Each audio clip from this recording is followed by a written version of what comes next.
नमस्कार, मी डॉक्टर अर्चना थोरात. लोकसभेमध्ये 543 खासदारांची संख्या विधेयकाचं कायद्यात रूपांतर झालं तर 850 होणार असून अशा खासदारांच्या आणि आमदारांच्या पेन्शन श्रीलंकेप्रमाणे आपण रद्द करावेत का?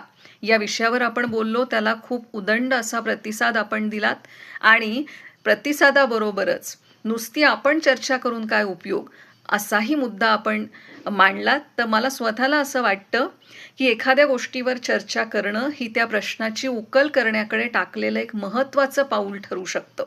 भारताच्या आजच्या परिस्थितीमध्ये भारताशेजारी असणाऱ्या 3 राष्ट्रांकडे बघणं महत्त्वाचं ठरतं. पहिलं राष्ट्र आहे नेपाळ. नेपाळमध्ये न भूतो न भविष्यती अशी क्रांती तिथल्या तरुणाईनं घडवून आणली. तिथल्या तरुणाईनं रस्त्यावर उतरून तिथल्या सरकारला विरोध तर केलाच, भ्रष्टाचाराला निपटून काढण्यासाठी या तरुणाईनं त्या सरकारला अक्षरशः हुसकावून लावलं आणि 35 वर्षाच्या एका रॅप सिंगरला त्या देशाचं पंतप्रधानसुद्धा करून टाकलं. दुसरा देश आहे बांगलादेश. बांगलादेशमध्येही अशाच पद्धतीनं सरकारविरोधी आंदोलनं करण्यात आली आणि बांगलादेशच्या पंतप्रधानांना तिथून पळ काढून शेख हसीनांना भारतामध्ये आश्रय घ्यावा लागला. तिसरं राष्ट्र अर्थातच आहे श्रीलंका. श्रीलंकेमध्ये गेल्या 3-3.5 वर्षांपूर्वी अशाच पद्धतीनं तिथल्या मतदारांनी सरकारविरोधी आंदोलनं केली, हिंसक वळण लागलं आणि त्या हिंसक वळणानं त्या देशाचा इतिहास बदलून टाकला. त्या सरकारला पाय उतार व्हावं लागलं.